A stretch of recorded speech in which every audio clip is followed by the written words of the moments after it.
Hey guys, once again, welcome back to our day 8 and part 2. So today you are supposed to do reading of two passages, reading comprehension. Please do one writing of letter to the editor. Do some of the tenses exercise. I suggest you to do it from S चांद, जो 9th 10th में हम generally schools में जो books लगवाते हैं S चांद की, वहाँ से आप टेंसेस की इंटीग्रेटेड ग्रामर एक्सरसाइज ज़रूर अटेम्प्ट कीजिए. Regarding literature part, Shakespeare comedy हमने ऑलरेडी कर चुका है डे 8 का, और आज हम करने वाले हैं एज यू लाइक इट, जो फेमस कॉमेडी है शेक्सपियर की. इसका एक हम अच्छे से डिटेल एनालिसिस करेंगे और समरी भी करेंगे. So without any delay let's start as you like it. So before I start as you like it, I want to tell you about Shakespeare's a very famous thing, that he had to use a number of words and the English vocabulary got shortened when he was writing a lot many works. So the words he was not able to find out, he was looking for, so he invented those words. तो आपको भी बहुत सारे ऐसे कुछ words मिले होंगे, आपको पता होगा. अगर नहीं है तो गूगल कीजिए और कमेंट बॉक्स में लिखिए, ताकि और जो हैं जिनको नहीं पता है वो भी उस चीज़ को फाइंड आउट करें. थोड़ा सा आप मेहनत करें, थोड़ा सा मैं करते हैं, and let's crack the exam. As you like it by William Shakespeare. So सबसे पहले इसका बैकग्राउंड पढ़ते हैं. शेक्सपियर ने ऐसा माना जाता है कि 1598 से 1600 के अराउंड इसको लिखा था when he was in London, England. और अगर हम इसके जॉनरा की बात करें तो it is considered as a comedy. कुछ लोग इसको रोमांटिक कॉमेडी बोलते हैं, कुछ लोग इसको पेस्टोरल कॉमेडी बोलते हैं. In our further slides we will be seeing कि what is the difference between romantic comedy and pastoral comedy. Setting की बात हम अगर करें तो ये फ्रांस में ऐसा माना जाता है कि फ्रांस की सेटिंग है, और फ्रांस की एक कोर्ट की है, प्लस फॉरेस्ट ऑफ आर्डन. ये दोनों सेटिंग्स जो हैं इस प्ले की हैं. तो सबसे पहले हम मेन कैरेक्टर्स की बात करते हैं. देखो अभी आप अपने आँख नाक कान खोल के अच्छे से सुने.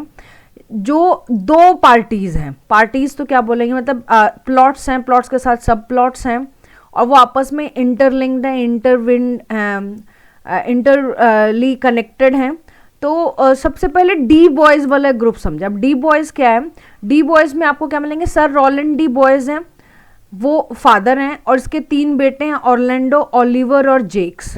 ठीक है, 3 बेटे हैं इसके. कौन कौन से हैं? ऑरलैंडो, ओलिवर और जेक्स. तो सबसे पहले समझो ऑरलैंडो. ऑरलैंडो क्या है? ही इज़ द प्रोटैगनिस्ट, आप बोल सकते हैं, कहीं ना कहीं हीरो बोल सकते हैं इसको. ये यंगेस्ट ब्रदर है of sir Rowland de Boys का. मतलब ये जो तीनों भाई हैं उसमें यंगेस्ट वन कौन सा है? ऑरलैंडो है, सबसे छोटा ऑरलैंडो है. Younger brother to Oliver protagonist है, स्मार्ट है, चार्मिंग है, अट्रैक्टिव है, और सच में जो बोलते हैं ना जेंटलमैन, वो है ऑरलैंडो. अब नेक्स्ट आता है ओलिवर. ओलिवर क्या है? एल्डेस्ट वन है, सबसे बड़ा वाला भाई है, and the sole inheritor of the de Boys estate. तो डी बॉयज जो खानदान है उसकी जो पूरी संपत्ति है उसका असलियत उत्तराधिकारी ही है, क्योंकि उस टाइम पर ऐसा माना जाता था कि जो सबसे बड़ा बेटा होगा वो उत्तराधिकारी बनेगा.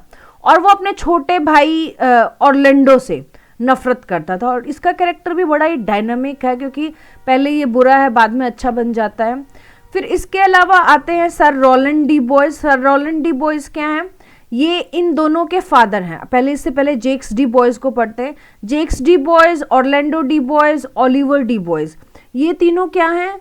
ये तीनों आपस में भाई हैं. और इनके पिताजी कौन है? इनके पिताजी हैं सर रोलैंड डी बॉयज़. ठीक है, ये फादर हैं, और ये तीनों कौन है? बेटे हैं. अब मेन कैरेक्टर्स में तो देखो ऑरलैंडो और ओलिवर ही आते हैं. जो जेक्स डी बॉयज़ हैं, जो बीच वाला बेटा है, वो केवल एक्ट 5 में आता है. एक्चुअली इसमें ना बहुत सारे जो यूट्यूबर्स हैं और बाकी प्रोफेसर्स, वो आपको इस चीज़ के बारे में बताए. जेक्स 2 हैं इस प्ले में. एक जेक्स तो है जो इनका भाई है, एक जेक्स में भी आपको अगली स्लाइड में पढ़ाऊंगे. ठीक है, तो ये कंफ्यूज नहीं होना है. ये ड्यूक सीनियर का जो फेथफुल कंपेनियन है जेक, वो नहीं है. ये इनका बीच वाला भाई है, जो सिर्फ एक ही बार प्ले में आता है, एक्ट 5 में. ठीक है, और सर रोलैंड डी बॉयज़ क्या है? वो फादर हैं इन तीनों के.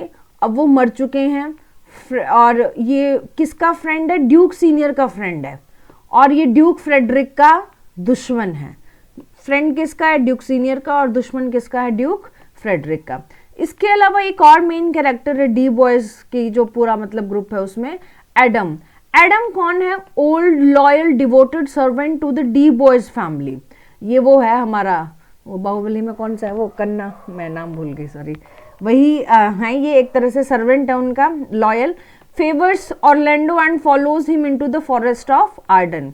ये ऑर्लैंडो को फेवर करता है और फॉरेस्ट ऑफ आर्डन जब जाता है ऑर्लैंडो तो उसके साथ साथ जाता है। आई होप डी बॉयज आपको समझ में आ गया। अब नेक्स्ट समझो, दो और हैं ब्रदर्स, ड्यूक फ्रेडरिक और ड्यूक सीनियर। ठीक है, ये दोनों भाई हैं। बड़े वाला कौन सा है? सीनियर लिखा हुआ है तो older brother of Duke Frederick. अब ड्यूक फ्रेडरिक क्या है ना, वो बड़ा मतलब कनिंग है, क्लेवर है, वो धोखे से उसका पूरा सिंहासन हड़प लेता है और ड्यूक सीनियर को अपने देश से निकाला कर देता है, फ्रांस से भगा देता है। और फिर जाके ड्यूक सीनियर जो आर्डन के जंगल है वहां जाकर रुकता है। Duke Frederick shows his evil temper when he also banishes his niece Rosalind in Act 1 Scene 3। और ड्यूक फ्रेडरिक अपना जो बुरा बर्ताव है उसको और भी ज्यादा अच्छे से रिफ्लेक्ट करता है जब वो रोजलिन जो कि उसकी भतीजी है उसको भी वो निकाल देता है प्ले के बीच में से, अपने मतलब फ्रांस से के कोर्ट से निकाल देता है। अब आता है ड्यूक सीनियर। ड्यूक सीनियर कौन? इसको बैनिश कर दिया गया है और ये फॉरेस्ट ऑफ आर्डन में जाके रहने लग गया है। अब ये does not put up much fight for his ड्यूकडम, तो इसकी जो किंगडम है उसके लिए वो ज्यादा झगड़ा लड़ाई नहीं करता क्योंकि संतोषी टाइप का आदमी है। और ये किसका फ्रेंड है? जो रोलैंड डी बॉयज, मैंने आपको पिछली स्लाइड में जो दिखा था, रोलैंड डी बॉयज का ये दोस्त है। ठीक है, इस रोलैंड डी बॉयज का वो दोस्त है और रोजलिन का फादर है। इसके अलावा कौन कौन है इसके साथ में जो इसके साथ जाएंगे फॉरेस्ट ऑफ आर्डन में? एक तो है लॉर्ड एमियंस और एक है लॉर्ड जेक्स। अब लॉर्ड जो है वो ड्यूक सीनियर को फॉरेस्ट में जाता है उसके साथ, वैसे ही जेक क्या है, वो भी एक फेथफुल लॉर्ड है, वो भी फॉरेस्ट ऑफ आर्डन में जाता है बैनिशमेंट के बाद। लेकिन जेक की ना एक क्वालिटी है, वो हमेशा ना सैड रहता है, डिप्रेस्ड रहता है, उदास टाइप का कैरेक्टर है और अपने आप को ना बड़ा ही मूडी फिलोसफर वो कई बार बताता है। तो इसका भी एक बहुत इंपॉर्टेंट रोल है जेक्स का। वो बहुत इंपॉर्टेंट रोल आई बिलीव आप सबको पता होगा, मैंने पिछली अपनी वीडियोस में भी बताया है कि जेक्स की जो फेमस सॉन्ग है द वर्ल्ड इज स्टेज, ठीक है, जो 7 एजेस का जो सॉन्ग है ये जेक्स ने ही गाया हुआ है इस पूरे प्ले में। फिर आती है हीरोइन हमारी। हीरोइन का नाम कौन है? हीरोइन का नाम क्या है? रोजलिन। रोजलिन क्या है? ड्यूक सीनियर की बेटी है और वो सीलिया की कजन है और इसको भी फॉरेस्ट ऑफ आर्डन के लिए भेज देता है ड्यूक फ्रेडरिक और अपने आप को ये फिर वहां जाके एक बॉय की तरह डिस्गाइज कर लेते, वेश धारण कर लेते। उस बॉय का नाम होता है गैनीमेड। ठीक है, और वो ताकि फॉरेस्ट में अच्छे से ट्रेवल कर सके और फिर वो वहीं पर इसी भेष में रहती है। गैनीमेड जो है ऐसे प्रिटेंड करती है एक लड़की की तरह भी, क्योंकि वो बन तो गई है अब लड़का, लेकिन ऑर्लैंडो जब किसी एक लड़की के प्यार में है तो उसके प्यार को फुलफिल करने के लिए उसको एक तरह से ट्यूटर के रूप में, एक टीचर के रूप में वो गर्ल बनती है ताकि वो अपने दिल की सारी बातें बता सके। Rosalind is often said to be one of the Shakespeare's most realistic characters. She is clever and she is confident. अब आती है सीलिया। सीलिया क्या है? ये ड्यूक फ्रेडरिक की है, जो देखो जो खराब वाला जो ड्यूक था, जो छोटे वाला जो था, उसकी बेटी है, लेकिन वो बड़ी फेथफुल कजन है रोजलिन की। और इसलिए जब फॉरेस्ट ऑफ आर्डन के लिए उसको भगा देते, उसको बैनिश किया जाता है, देश निकाला दे दिया जाता है, वो फॉरेस्ट ऑफ आर्डन में जाती है तो वनवास के लिए जाती है। उस टाइम पर वो रोजलिन के लिए अपना डिवोशन दिखाती है और वो भी खुद उसके साथ जाती है। वहां जाती है तो वो अपने आप को एलियाना नाम की लड़की की तरह डिस्गाइज कर लेती है जो कि एक पुअर गर्ल है। More of sceptic when it comes to love compare to Rosalind. हाँ, थोड़ी सी कभी कभी थोड़ा सा डाउटफुल और कंफ्यूजिंग लगती है अगर हम रोजलिन और उसका दोनों का प्यार को कंपेयर करें तो। इसके अलावा कुछ और कैरेक्टर्स भी हैं जैसे टचस्टोन। टचस्टोन कौन है? ड्यूक फ्रेडरिक का कोर्ट फूल है। मैंने आपको बताया है था पिछली वीडियो में भी कि कॉमेडी में ना आपको एक फूल जरूर मिलेगा, कोई जेस्टर जरूर मिलेगा। ठीक है, और ऐसा कुछ जो पीछे हमने ट्रेजेडीज की हैं शेक्सपियर की, हमने वहां पर भी देखा है कि फूल जरूर मिलता है थोड़ा सा कॉमिक एलिमेंट लाने के लिए। और कॉमेडीज में तो आपको फूल जरूर मिलेगा to enhance the comedic element. तो ड्यूक फ्रेडरिक जो है वो कोर्ट का फूल है, लेकिन वो डिसाइड करता है कि वो भी लड़कियों के साथ जाएगा, रोजलिन और सीलिया के साथ, क्योंकि वो कहीं ना कहीं उनसे अटैच्ड है, वो अपने जो ड्यूक सीनियर है उसका लॉयल रह चुका था, और एक तरह से लाइसेंस्ड फूल बोल सकते हैं। इसका मतलब क्या है कि उसको लाइसेंस मिला हुआ था कि भाई वो जो चाहे, जो कहना चाहे, जो करना चाहे वो कहीं पर भी कर सकता है, ठीक है। थोड़ा जॉली नेचर है। जेक्स क्या है, ये जेक्स का ना एक तरह से आप बोलेंगे कि एंटी है, यहाँ पे जेक्स का फॉयल है। जेक्स क्या है, जेक्स तो बड़ा उदास रहता है, ये कैसा रहता है, जॉली जॉली रहता है। इसमें काफी सारे कॉमेडिक लाफ्स आते हैं जब टचस्टोन के एक्ट के कारण, टचस्टोन की स्टेटमेंट के कारण, बट उसकी हर लाफ में, उसकी हर एक बात में ना एक पावरफुल इंसाइट है ह्यूमन नेचर की, ह्यूमन नेचर की साइकोलॉजी की, ह्यूमन नेचर के एलिमेंट्स की, इसको बहुत अच्छी जानकारी है। तो वो बड़ा विटी स्टेटमेंट्स देता है। और टचस्टोन भी किसी के प्यार में पागल है। वो किसके प्यार में पागल है, एक ऑड्रे नाम की लड़की है। लड़की क्या है, वो गॉट हर्डस है, यानी कि सेफर्डेस है, मतलब कि वो चरवाहा, फीमेल चरवाहा है, सिंपल माइंडेड, और उसके प्यार में पड़ जाता है टचस्टोन। अब आते हैं दो और कैरेक्टर, सिल्वियस एंड फिबे। अब सिल्वियस क्या है, वो एक यंग शेफर्ड है और वो फिबी के प्यार में है, और वो उससे पूरी तरह से उसके प्यार में पीछे पड़ा हुआ है, और उसको उसकी अटेंशन पाने के लिए सब कुछ करने को तैयार है। लेकिन फीबी उस तरह से रिएक्ट नहीं करती है। फीबी किसके प्यार में, फीबी गैनीमेड के प्यार में। गैनीमेड कौन है, रोजलिन जो लड़के का रूप धारण की हुई थी। फीबी क्या है ना, स्नॉटी है। स्नॉटी का मतलब होता है जो थोड़ा सा रूड से होती है, ऐसे बोलते हैं ना कि अपने आप में ज्यादा बनी, अपने आप में ज्यादा जो बनती है, एटीट्यूड वाली लड़की जैसे बोलते हैं, है ना। और वैसे स्नॉटी ना एक लेमन वर्ड है, जैसे अपने बोलते हैं कि पागल सी, बदसूरत सी, जो अपने आप में घमंडी टाइप जो होती है, उसके लिए हम स्नॉटी वर्ड यूज कर सकते हैं। And hard to get with Silvius, और बड़ी मुश्किल से वो सिल्वियस के साथ मतलब अपने आप को सिल्वियस को बहुत मुश्किल से मिलती है।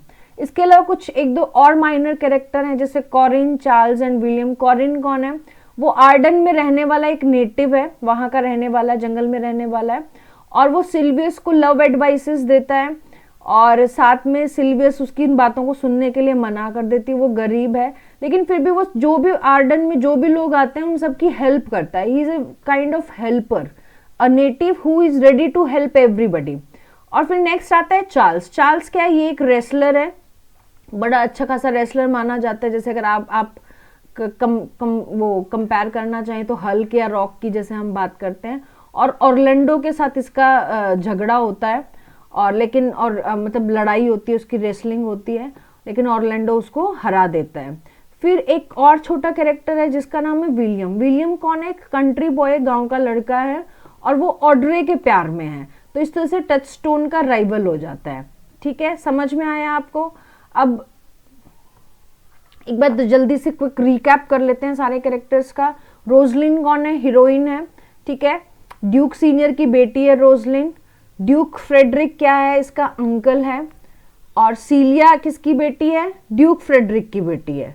और सीलिया और रोजलिन दोनों साथ में ही चले जाते हैं उधर फॉरेस्ट में। ओलिवर कौन है, ओलिवर एक जेलस और मैलिशियस मैन है, और लेकिन वो भी फिर सीलिया से प्यार करता है।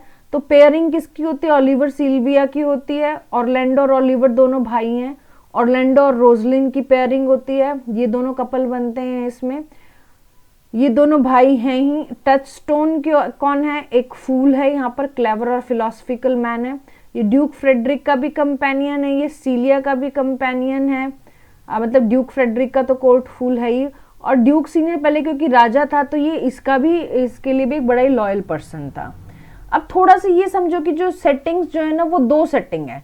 एक तो सेटिंग है फ्रांस के कोर्ट की, ठीक है, दूसरी सेटिंग है फॉरेस्ट ऑफ आर्डन की। इसके अलावा एक सेटिंग क्या है, डी बॉयज जो फैमिली है उनकी। अब मैं केवल मेन कैरेक्टर्स इसमें बता रही हूँ, तो आप उनके आप इस स्क्रीन का चाहे स्क्रीनशॉट ले लें ताकि आपको स्टोरी अच्छे से समझ में आ जाए। इससे आपको बिल्कुल क्लियर हो जाएगा अभी क्या फैमिली कनेक्शन है, क्या कौन किसके साथ प्यार में है। और ये डी बॉयज का फार्म है, तो डी बॉयज का जो फार्म है इसमें कौन कौन हो गया, ओलिवर हो गया, ऑरलैंडो हो गया, एडम हो गया। अब फॉरेस्ट में कौन कौन जाता है, सीलिया और एलियाना जाती है, रोजलिन जाती है। अब सीलिया एलियाना कौन है, सीलिया ही एलियाना है और एलियाना ही सीलिया है। रोजलिन और गैनीमेड, यानी कि रोजलिन ही गैनीमेड और गैनीमेड ही रोजलिन है। इसके अलावा सिल्वियस और फेबी हैं, और कॉरिन है, जेक्स है, ड्यूक सीनियर है। ऑरलैंडो है, ठीक है। ये सभी क्या है, फॉरेस्ट ऑफ आर्डन में गए हुए हैं। इसके अलावा कोर्ट के कौन कौन से लोग हो जाएंगे, ड्यूक फ्रेडरिक हो जाएगा, लीबिन हो जाएगा, चार्ल्स द रेसलर हो जाएगा। ये कोर्ट के आपको कैरेक्टर्स मिलने वाले हैं। अब आप पहले ये समझे कि एज यू लाइक इट को एक रोमांस क्यों बोला जाएगा। देखो रोमांस इसलिए बोला जाएगा क्योंकि इसमें थीम ऑफ लव है, जहां पर भी लव का थीम होगा उसको हम क्या बोलेंगे, रोमांस बोलेंगे। और उसको रोमांस भी कैसे कि इसमें भी डिफरेंट टाइप्स ऑफ लव दिखाए गए हैं। तो let's have a quick look at the different types of loves. तो romantic love, friendship, sibling, parental, committed, passionate, infatuation, ठीक है। ये डिफरेंट काइंड्स ऑफ लव होते हैं। इसके अलावा लव के कुछ और टाइप्स भी हैं, आप ये थोड़ा सा just go through it. Eros, Eros क्या होता है, रोमांटिक एंड पैशनेट लव है, जिसमें कहीं ना कहीं इरोटिक फीलिंग होती है, यानी कि सेक्सुअल डिजायर जहां पे होती है उसको हम बोलेंगे इरोस। ल्यूडस क्या होता है, एक जब ऐसा बोलते हैं ना प्यार में गेम जब खेलते हैं कि बस एक मतलब आप ये मान के चलो कि अनकमिटेड जो लव होता है, जैसा हम इमोशनल अत्याचार वगैरह में देखते हैं कि वो सिर्फ एक गेम का पार्ट है कि मैं तेरे को छोड़ दिया, मैं तो तेरे को तो सिर्फ एक बार सीडी की तरह यूज कर रही थी, मेरा मेन मकसद तो ये था तुम्हारी कंपनी हड़पना था। तो इसको ऐसे प्यार को क्या बोलते हैं, ल्यूडस। फिर क्या होता है, स्टोर्ज। अब ये मैं आपको क्यों बता रही हूँ, आपको आगे की सारी कॉमेडीज में जब लव को एक्सप्लेन करती तो आपको इन फ्रेज इन टर्म्स की जरूरत पड़ सकती है। स्टोर्ज क्या होता है, is a slow developing friendship based love. फिर नेक्स्ट क्या है, प्रेग्मा। प्रेग्मा होता है deep practical mutual beneficial relationship होगा। मैनिया क्या होता है, जब पागलपन, जुनूनी हद तक जब हम किसी को प्यार करते हैं और किसी से जेलस भी करने से एक्सट्रीम लेवल जो होता है उसको हम बोलते हैं मैनिया। अब यहाँ पे देखो एज यू लाइक इट में डिफरेंट काइंड्स ऑफ लव है। कैसे है, ऑरलैंडो और रोजलिन का क्या कमिटेड लव है। सीलिया और ओलिवर क्या रोमांटिक लव, एक दूसरे को लव एट फर्स्ट साइट और फिर एक दूसरे के रोमांस में पागल हो जाते हैं। सिल्विस और फीबी क्या है, वो स्टॉर्ज है। स्टॉर्ज मैंने आपको बताया था जो स्लोली धीरे धीरे प्यारपन पे। टचस्टोन और ऑड्रे के बीच में क्या पैशनेट लव है, टचस्टोन को मतलब पैशनेटली लव करता है। ऑरलैंडो और ओलिवर जो है वो सिबलिंग है, उनका भाई बहन वाला है। ड्यूक सीनियर, ड्यूक फ्रेडरिक जो है वो भी सिबलिंग लव है। ड्यूक फ्रेडरिक और जो सीलिया है उन दोनों के बीच में पेरेंटल लव आ जाएगा। रोजलिन और सीलिया जो है वो एक तरह से बेस्ट फ्रेंड फॉर एवर जो होते हैं ना, वो है, फ्रेंडशिप है, कजन्स हैं। और ऑरलैंडो और एडम क्या है, वो लॉयल्टी दिखा रहे हैं अपने मास्टर्स के प्रति, फ्रेंडशिप दिखा रहे हैं। तो ये ऑरलैंडो और एडम का आपस में लॉयल्टी और फ्रेंडशिप का आप रिलेशनशिप बता सकते हैं। अब देखिए दो तरह के प्लॉट चल रहे हैं, एक तो मेन प्लॉट है, इसके अलावा कुछ सब प्लॉट्स है। मेन प्लॉट तो क्या है, love story between Rosalind and Orlando. अब सब प्लॉट में क्या है, एक सब प्लॉट तो क्या चल रहा है, ड्यूक सीनियर और ड्यूक फ्रेडरिक, इन दोनों के बीच का झगड़ा है। और उसी के बाद फिर unlawfully Duke Frederick Duke senior को निकाल देते हैं, उसका सारा किंगडम हड़प लेता है और लास्ट में दोनों मिल जाते हैं। फिर दूसरा डिस्प्यूट क्या है, दूसरा सब प्लॉट क्या है, ओलिवर और ऑरलैंडो, इन दोनों भाइयों के बीच में झगड़ा चल रहा है, ये एक सब प्लॉट हो गया। थर्ड सब प्लॉट क्या हो जाएगा, सीलिया और ओलिवर का लव अफेयर हो जाएगा। फोर्थ सब प्लॉट हो जाएगा सिल्विस, फीबी और गैनीमीड का लव ट्रायंगल है। फिर नेक्स्ट है टचस्टोन और ऑड्रे का लव अफेयर है। तो इतने सारे लव अफेयर्स जो है find fulfilment in the last scene and are closely related to the main plot.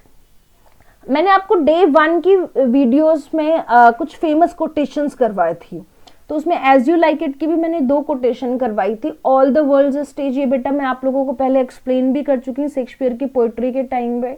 ये वाली जो लाइंस हैं, ये लाइंस बोली गई हैं जेक्स के द्वारा। जेक्स, अब मैंने बताया था आपको, जेक्स के एक मेलनकली पर्सन है जो ड्यूक फ्रेडरिक के साथ, एक लॉर्ड है जो ड्यूक सीनियर के साथ फॉरेस्ट ऑफ आर्डन में आया हुआ है। तो वहाँ वो अपनी ये पोएम, ये सॉन्ग गाता है, ये पोइट्री बोलता है कि भाई कैसे ये जो पूरा वर्ल्ड है एक स्टेज की तरह है और यहाँ सभी इंसान अपने अपने किरदार निभाने के लिए आते हैं। बेटा मैं बहुत बार पहले बोल चुकी हूँ, आज भी बोल रही हूँ, इन लाइंस को बिल्कुल दिमाग में रट्टा लगा लो। और ये 99% ऐसा लगता है कि ये वाली लाइंस आपको एग्जाम में जरूर आएंगे। अगर शेक्सपियर का पोइट्री का कोई सेक्शन आता है या कॉमेडी का कोई सेक्शन आता है, या वैसे भी अगर आप कहीं पे भी आंसर राइटिंग लिखते हैं तो इसमें आप डेफिनेटली इन लाइंस को ऐड ऑन कर सकते हैं। फिर नेक्स्ट मैंने आपको एक इंपॉर्टेंट कोटेशन करवाई थी, the fool doth think he is wise but the wise man knows himself to be a fool. ये लाइंस किसने बोली हैं, ये टचस्टोन ने बोली हैं प्ले में। और इनका मीनिंग क्या है, ये एक बहुत बड़ी मतलब ग्रेटेस्ट कोट्स में से काउंट होती है शेक्सपियर की। इसका मतलब है कि जो मूर्ख आदमी है ना वो अपने आप को हमेशा बुद्धिमान समझेगा, लेकिन जो बुद्धिमान आदमी है वो अपने आप को हमेशा मूर्ख समझेगा। इसीलिए जो मूर्ख है वो हमेशा मूर्ख ही रहेगा, लेकिन बुद्धिमान जो है वो समय के साथ सारी मूर्खता को छोड़ते हुए मतलब वो बुद्धिमता की तरफ बढ़ता जाता है। ये किसने बोला था? ये टचस्टोन ने बोला हुआ है एक्ट 5 में सीन 1 में, ठीक है। वो वैसे तो एक फूल का काम करे, लेकिन उसके जो विटी रिमार्क्स हैं, जो विटी उसके स्टेटमेंट्स हैं, उनमें बहुत गहराई है टचस्टोन के उसमें। अब देखो थीम ऑफ द प्ले, अब ये एक रोमांस है, रोमांटिक कॉमेडी है, तो ऑब्वियस है इसका मेन थीम तो क्या रहेगा? लव रहेगा, है ना। लेकिन इसके अलावा कुछ और भी सब थीम्स हैं जिनको हम समझेंगे। एक तो क्या है? The futility of injustice, cruelty and selfishness, the Triumph of love, कि जो भी अन्याय होता है, जो भी क्रुएलिटी होती है, वो सब बेकार है, उसकी जरूरत नहीं, इंसान को हमेशा प्यार से रहना चाहिए, ये एक थीम है। तो द फ्यूटिलिटी ऑफ, कि किसी के साथ बुरा करना, किसी के साथ अन्याय करना, किसी के साथ क्रुएलिटी करना इज नॉट रिक्वायर्ड। फिर सेकंड है कि अपने आप के अंदर बदलाव और फॉरगिवनेस की फीलिंग होना। अब मैं आपको स्टोरी बताऊंगी तो आपको सारी चीजें बड़े अच्छे से समझ में आएंगी। इसके अलावा बेटा जेक्स की जो स्पीच है, the world is a stage, और 7 एजेस वाली जो लाइन है, ये बहुत इंपॉर्टेंट है। ये भी एक थीम को रिवील करते हैं कि कैसे ह्यूमन बीइंग जो है वो समय के साथ बढ़ता रहता है, वो एक स्टेज से दूसरी स्टेज में पहुंचता है, and at last he has to die. तो malleability of the human experience plus the temporary life of human being, that is also a theme of this play. इसके अलावा बेटा city life versus country life. अब जो pastoral literature, यानी कि जो चरवाहों का लिटरेचर, जो गांव का जो पूरा सीन दिखाई देता है इसमें, तो वो एक कॉन्ट्रास्ट दिखा रहा है एक सिटी लाइफ और कंट्री लाइफ में। और यही एक कहीं ना कहीं सजेस्ट करता है रीडर्स को कि जो सिटी का ऑपरेशन जो है, तो जो दबाव जो है, वो अननेसेसरी का जो स्ट्रेस है वो रेमेडी हो जाता है। उसको उसका क्योर क्या है कि आप किसी गांव के थेरापेटिक वुड्स और फील्ड्स में जाओ, वहां पे नेचर के क्लोज जाओ और आप अच्छा फील करने लग जाओगे। इसके अलावा फूल्स एंड फुलिशनेस। अब there is a distinction developed throughout As you like It between those who are fools and those who are foolish, ठीक है। फूल्स और फुलिश दो अलग अलग टर्म्स हैं। फूल्स का मतलब क्या होता है कि जो जेस्टर कर रहा है, और एक फुलिशनेस समथिंग एल्स। तो टचस्टोन एक बहुत ही एक्सक्विजिट हम बोल सकते हैं कि फूल है, और वो विटी है, पोइटिकल है, उसकी कमेंट्स जो हैं वो बहुत इंपॉर्टेंट हैं। वो फूल होते हुए भी फुलिश रिमार्क नहीं दे रहे हैं।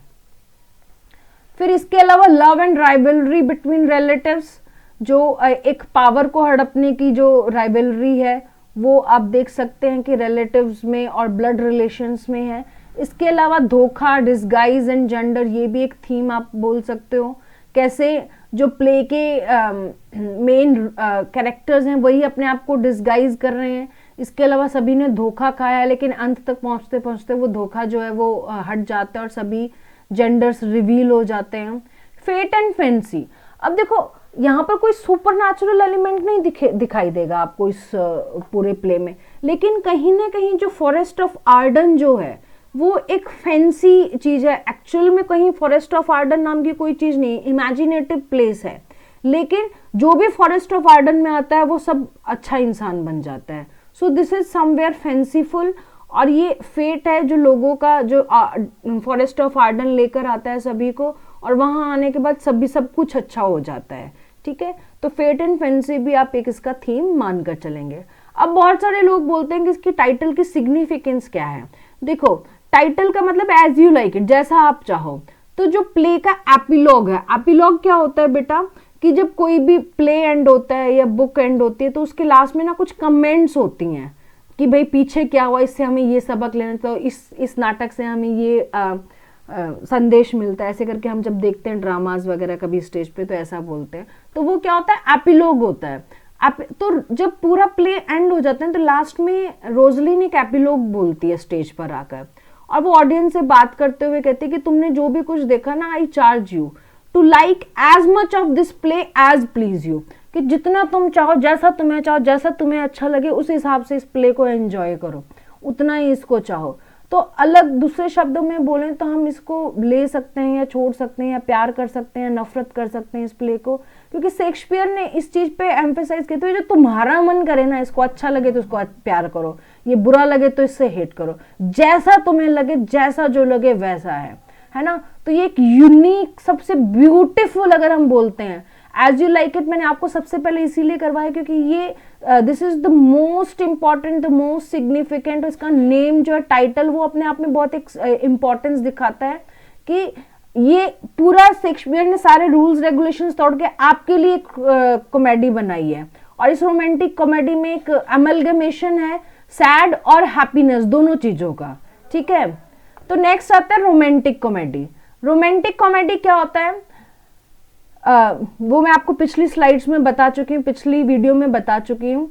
तो ये एक रोमांटिक कॉमेडी है। रोमांटिक कॉमेडी में क्या होता है, रोमांटिक और कॉमिक एलिमेंट्स आपस में मिले होते हैं। रोमांटिक एलिमेंट हैप्पीनेस और थ्रिल देते हैं, वहीं कॉमिक एलिमेंट क्या है, लाफ देते हैं, हंसी देते हैं और हम अपनी चिंताओं को भूल जाते हैं।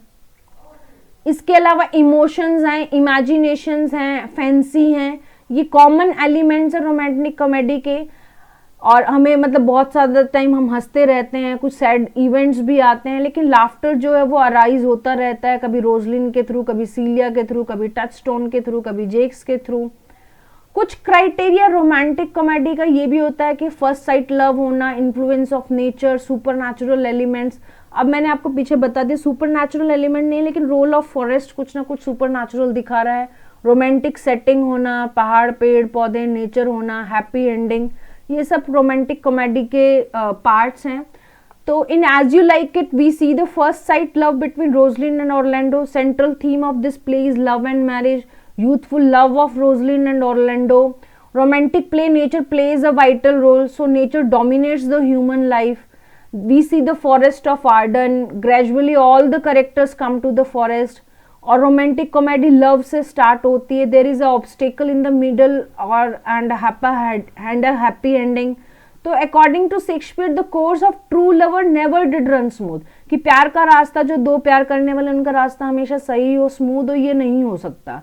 इसके अलावा जेक की स्पीच जो है 7 पीरियड ऑफ मैंस लाइफ, वो भी एक उसकी साइनिकल विट के बारे में दिखाते हैं कि मेलनकली होने के बाद भी उसने एक बहुत गहराई वाली बात बोल रखी है। So in our next video we are going to see this detail summary in Hindi and in English. और आज का आपका होमवर्क रहेगा explain as you like it as a romantic comedy and a pastoral comedy. Pastoral comedy मैंने आपको बताया, जो पूरा कंट्री साइड सेटिंग है, उन सब चीज़ों को आप इसमें हाईलाइट करेंगे। Thank you and have a great day.